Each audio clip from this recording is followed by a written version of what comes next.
I think that Orcust might actually just be one of the hidden sleeper decks of the format. Make sure you guys smash the other crap out of that, subscribe button so you guys don't miss out on more awesome content. We got double breakdowns back here again from this previous week, and the first breakdown is actually going to be for the 1-Up Regional here, and once again, you're going to kind of see the story that we've been seeing all format. 1-Ups across the board here. For 1-Up. Funny joke, by the way. We had one Sorzel. Steve and Laura actually ended up winning the event. I don't have their list, but I have every other list from the event.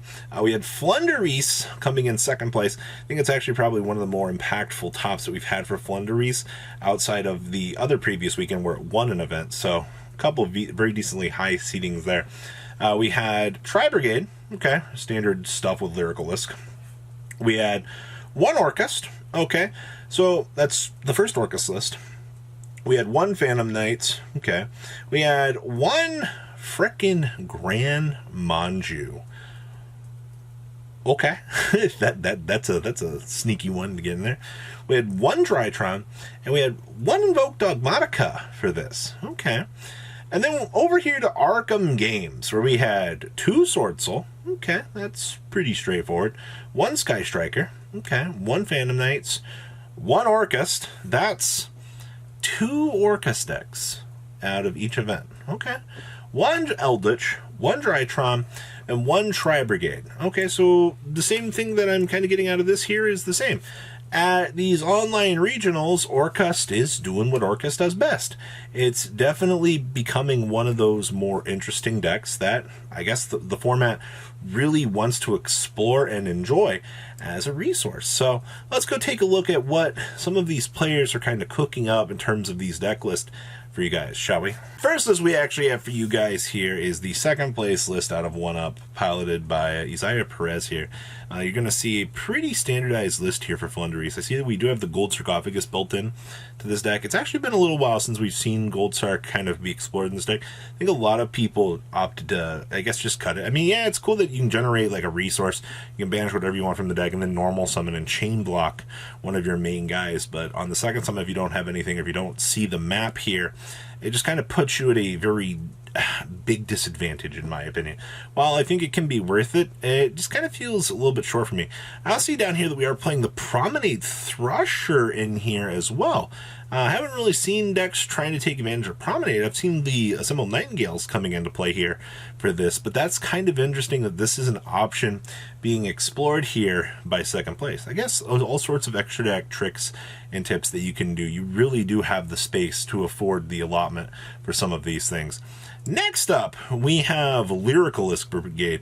Look at that nice little shortened package we have here for you guys. See, we have talents built into the main deck so we can kind of counteract those stinky little hand traps. Or, I mean, if they hand trap a Recital Starling, for an example, we can go draw some new resources so that we can depend on how we want to sculpt our hand and go from there. I also see Apex Avian, no Barrier Statue main deck. Especially summoning this just feels a whole lot better in certain matchups. Also, you know, shout out to being able to search for DD Crow off of Recital Starling to make your matchups all the better. Next up here, we have Orcust. You guys notice, like, this is just the full extended 60 card combo package here with Dangerous. Imagine in a perfect world here where you're able to just slam Reasoning on the table and get the fattest mills that you, actually anything that you could hit here will pretty much get you on your way. All right, and don't underestimate the power of the Orcust package right now, because this package has been gaining a lot of traction as of late. You know, we're 3 weeks in now to this stuff starting to show up. First was the LCS. We saw a couple of deck lists the previous weekend after that, and then you come here to this weekend and you're like, wow. So yes, I think that Orcust really is one of those sleeper decks in the modern format, just because of the cool potential. And you're going to see the other Orcust deck here in a second. They're doing completely different things from the combo pile that is this version.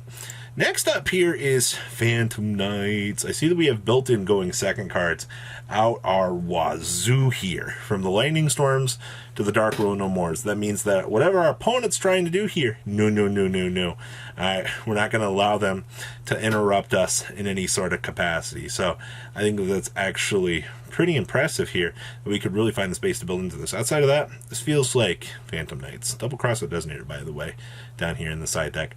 All right, next up here, we have Grand Mantra. What is up with these 60 card weirdo list? All right, my boy Grand Mantra here to eat.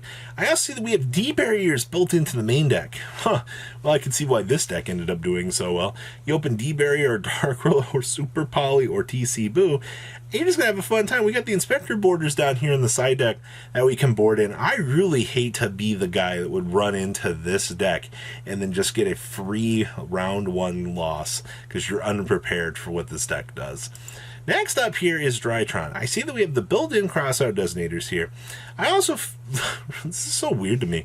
I have double crossout, double droplet, double destiny diffusion, and we have the 1 dark roller and 1 talents. I understand crossout ratios here, but I feel like this duelist just wanted to try to spice things up. I see we're also side decking a Black Rose Dragon. Huh! I guess in terms of innovation, there's a lot of cool things you can do here. Next up is Invoked Dogmatica here. Here's Maximus. A lot of people have taken out the cards to stop Maximus at this point in time. Maximus just ends up being free value at this point in time. I don't think we're going to go back to a point where Maximus value will really matter anymore, but where we are right now in the format, this card's just free real estate. Outside of that, you already know, DP plus, the generation of Makaba and, a window backing it up. Feels really good. All right, we're going to take it on over to Arkam now. Arkam, first place here is 10 Yi Sword Soul. There's the Heavenly Dragon cycle. I've seen a lot of these builds going towards Heavenly now instead of Vassal. While Vassal does feel a little bit better at the end of the day, I just feel like players I would rather have the free value out of Heavenly Cycle just so you get the free tribute here so you can move along with your day and do what you want to do. So that's the only real thing to really quickly note on this variant. Next up here, yes, there is the good stuff. This is, so we've actually cut back on our 10 Yi package here. We're on double Ashuna, double Vishuddha, and double Arara. Outside of that, we built in the Dark Rule No Mores so that we can go second.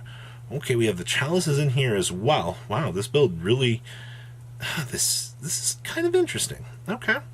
I don't see anything else too interesting other than Protoss is down here in the side deck. Protoss kind of stinky. Alright, next up here, Sky Striker DPE. Well, this deck doesn't really care too much about playing Celestial. I mean, yeah, you could top deck a Sky Striker along the way, get a free specimen out of it, but Plasma, I feel like at some point just generates far more advantage for the Sky Striker player. So that's a little sub-note here. I see we also got those Chalices and those TC Boos. Alright, this card is the headliner for this format. It is super good. Alright, no real surprise there.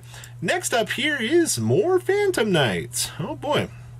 We really did have a 14 card side deck down here for this. Alright, so what are we doing here for Phantom Knights? Cosmics built in, of course, Fusion Destiny. We got the double or triple droplets. Okay, double Tour Guide.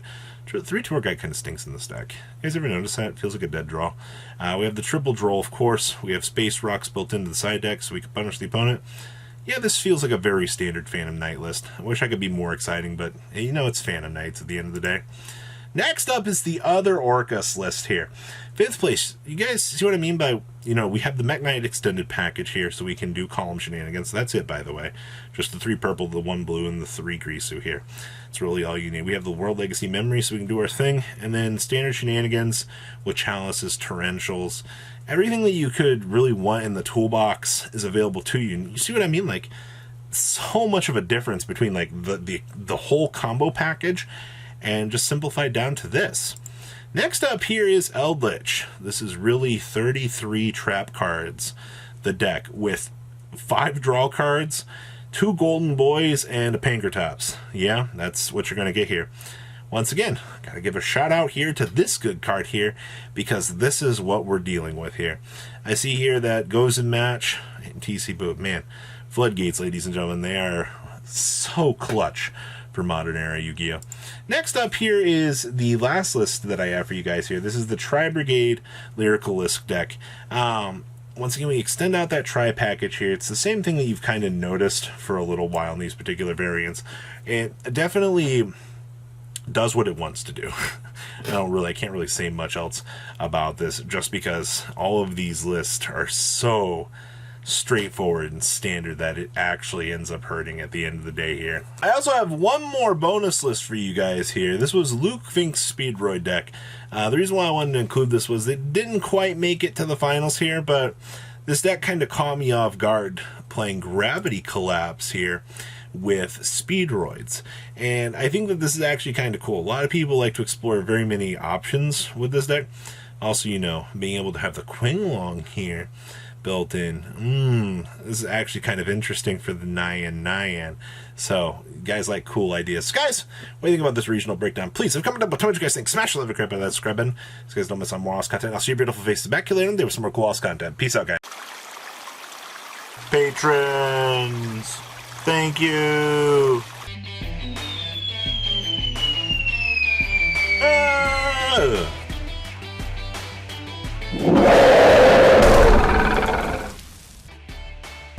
Thank you so much for watching. Check out these other videos.